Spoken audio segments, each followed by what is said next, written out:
another world leader just to show him who's boss. You know who taught me the most about creeping people out? Cheney. Yeah, he's a creepy one. I mean, that guy's creepy. He's first team All-American creepy. For the longest time, I thought the White House was haunted. Right. I wouldn't leave my bedroom after 9:30 at night.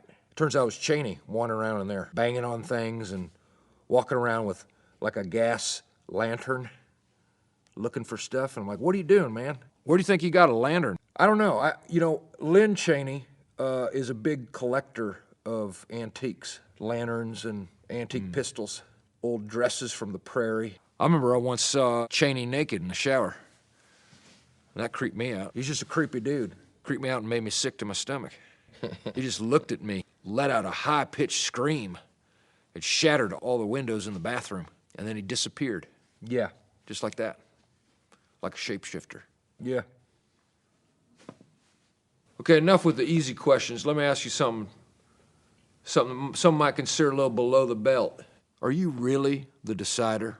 Yeah, I'm a decider.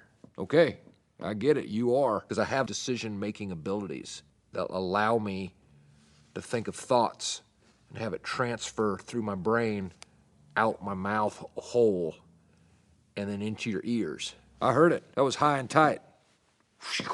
And that's what the decider does. You know, there was another name that's a variation of the decider called the choicerer, but then I settled on the decider. Sounds a little more learned. Did they ever let you drive Air Force One? You know, I was always like, give me a poke at the controls, and when are you gonna let me drive this bird? And they were like, never. Right. No, we're just kidding, Mr. President, but honestly, you're not allowed to do that. And I said, guys, enough's enough, I'm flying this airplane. And immediately got us into trouble. We went straight into a nosedive. And they had to wrestle me from the controls and get the plane back to cruising altitude. And the guy said, look, I know I could get fired for saying this, but if you ever do anything like this again, I have to shoot you. Then you said, I'm president. I'm like, what do you mean? Like with it's like, no, I have to, this pistol that I carry, I got to shoot you. And he said, am I getting fired? And I said, sure. Yeah, you're getting fired for that. He had that look in his eye. He had that pissed off look. Really? And he wasn't blinking at all. These guys are serious. Yeah.